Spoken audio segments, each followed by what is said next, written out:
Howdy. I want to make sure that I greet y'all properly so no one comes for me. My name is Courtnie Dowdy. I'm the high school pastor here, and I'm super excited to have an opportunity to share with y'all this evening. I came across this quote that I wanted to share with y'all. It says that what makes you vulnerable is what makes you beautiful. Brene Brown said that, not me. I'll be honest and tell you that I wouldn't be the first in line to second it, not the third or the fourth either. I don't know if I agreed with the statement the first time I read it. It doesn't make any sense to me. Vulnerability, to set aside your protection, that's too risky, that's unsafe. And that's what makes you beautiful? You sure, Brene? Then I watched it happen in real time in arguably the best movie in the Marvel Cinematic Universe. You might have heard of it before. I watched it for about the 1,000th time this week, called Black Panther. And in this film, there are incredible moments, but this one scene really struck with me because Chadwick Boseman, who plays T'Challa, the Black Panther, he becomes king, right? And then right before he takes the throne, he actually gets to go to the ancestral plane. Can't explain it, honestly, but it's basically he's in a dream world, or he gets this vision where he has an opportunity to speak with his father, who was recently murdered. And the moment that he sees him, he breaks down. He falls to his knees, his eyes are filled with tears, and he can hardly get the words out, but he looks to his father and he says, "Hey, I'm sorry." And he's sorry because he feels that he is the one that's responsible for his father's death. And in this moment, rather than dismissing his son, he looks at T'Challa and he tells him, "Hey, stand up, you are a king." That's to remind him exactly who he is. Feelings and all, they're all important. He brings them and he says, this is okay. And the moment that T'Challa stands up, the father continues by asking, he steps into the conversation and says, "Hey, tell me what's wrong. Tell me what's going on with you." And T'Challa is honest. He says, "I'm not actually ready to live without you. I'm not ready to continue life apart from you physically." And there's music, it's like elevated, it's crazy, it's just tugging at your heartstrings, and I'm crying at this part. It's like, this is the most beautiful thing I've ever seen. It's incredible, it's so heartwarming. And the beautiful thing about this in this movie is T'Challa continues to be an emotionally available person. This isn't the only time he does this. He realizes that being a king is kind of hard. Being a human is hard work too.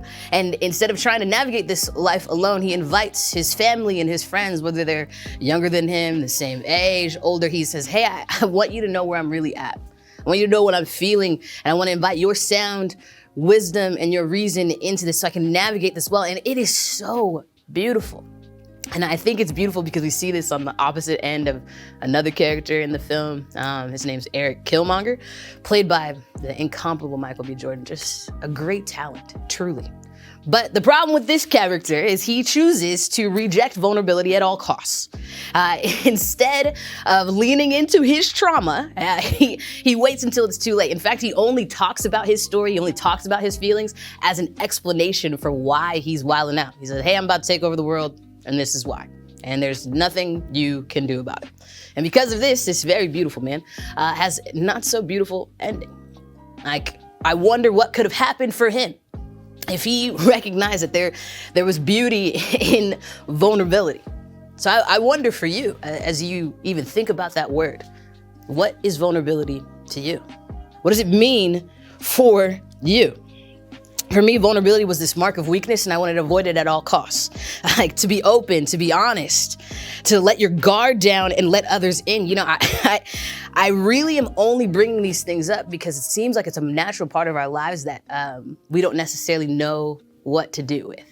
We're either people who welcome it, or we try and avoid and escape from this practice. But Scripture tells us that it is actually vital for you and your well-being, for your growth as a person, for your growth as a believer. You actually are invited to practice being vulnerable. It seems to me that to grow into a healthy and more full version of who God created you to be, you have to actually believe some things about you. You have to believe that they're true. You have to believe that your feelings, they're actually worth it. They matter. That you are worth being heard, that your life matters, every single part of it. And I've recognized that the place that you would see that most is when you choose connection over isolation. When you choose to be in community and you choose to bring all of who you actually are into that community, and you invite them into your story to listen, to support you, to encourage you, and to challenge you to move forward, you actually grow. I notice this isn't something that we just came up with on our own as people. I mean, I think people are smart, but it actually came straight out of scripture. There's a man named Paul, he writes in 2 Corinthians 6:11, we have spoken freely to you, Corinthians, and open wide our hearts to you. We are not withholding our affection from you, but you are withholding yours from us. As a fair exchange, I speak as to my children. Open wide your hearts also. As Paul writes these words, it seems that he is saying, hey, you can open your hearts wide, and you should. You genuinely should. Show up the real you. Bring who you actually are into relationships. Let the real you be seen here and now. Why? Well, Paul says, first of all, we've done this for you. This is the practice that's happened.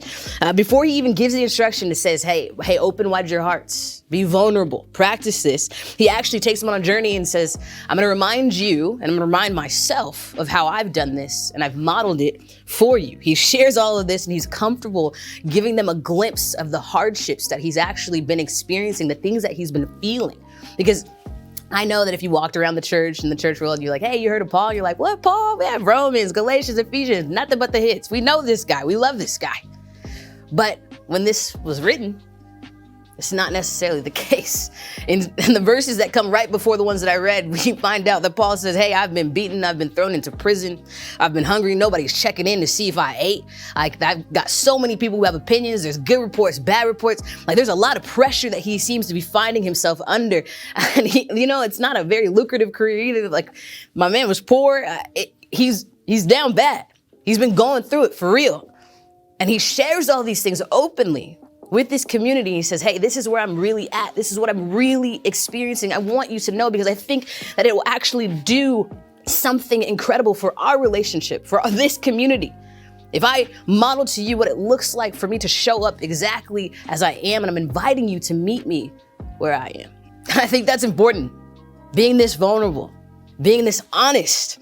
It takes a lot of courage. It truly does. He doesn't know if the listener is going to respond well, or if he's going to be rejected in the moment of it, but he models it as a practice and saying, hey, this matters. This is something that I want to invite you into. I believe in this practice. I'm going to show you how much I believe in it. He provides an example for listeners to follow. And I think he does this because he knows that being vulnerable is actually something that is very healthy. It seems like it is key to actually building healthy and meaningful relationships.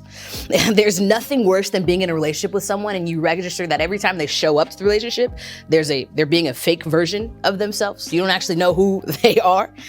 Sometimes we don't even know that we are doing it. We don't know we're holding back. We don't know that we're putting up these walls.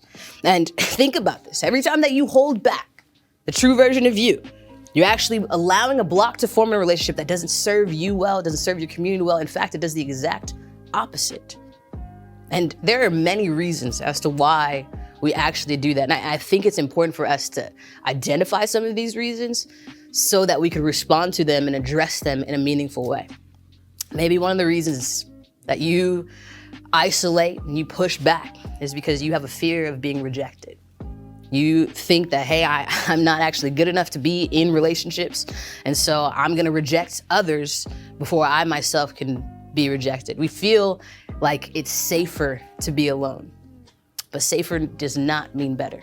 Those are two completely different words. Another reason that we might choose this path is because we believe that, there's some shame attached to what we think about when we think about ourselves. When we consider who we actually are, we're not super happy or super thrilled with what we're bringing to the table. We don't think that we are good enough to be in a relationship. And it could be because of insecurity. It could be because of some sin that we're holding on to. And what's wild is that in both scenarios, there's an underlying need present. And Christ has already responded to that need. He secured what we need. In fact, on his way to secure that thing that we need, he actually pauses in a garden. And he stops and he looks at his closest friends, Peter, James, and John. He looks at them and he's honest. He says, hey, my soul is grieved to the point of death. Would you stay here with me?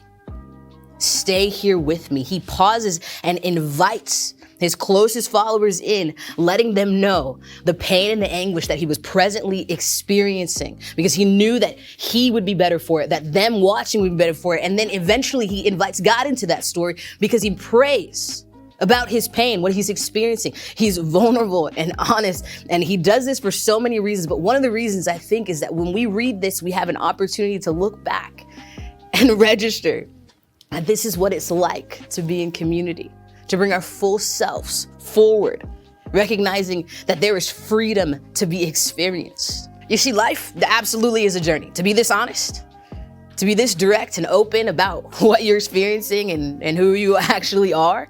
Yeah, it totally is, but we gotta remember that freedom is on the other end of this journey.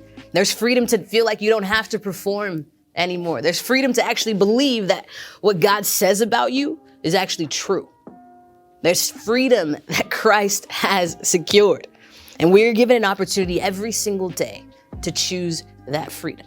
We're given an opportunity every single day to believe that what the cross accomplished is actually true, and we can experience it here and now. So tonight, you have an opportunity to choose that freedom. In life groups, what would it look like for you to actually be who you are and say what you mean? What would it look like for you to let your guard down enough so that your heart could breathe a little bit? What would it look like if you let yourself be seen tonight? I promise you that you and your community will be so much better for it. So maybe Brene was right. What makes you vulnerable is what makes you beautiful, because when you're vulnerable, you're allowing the real you. What makes you you, space to breathe, and the real you is beautiful. I pray every single day that you'd actually believe that. And you'll have opportunity to explore that tonight with your life groups.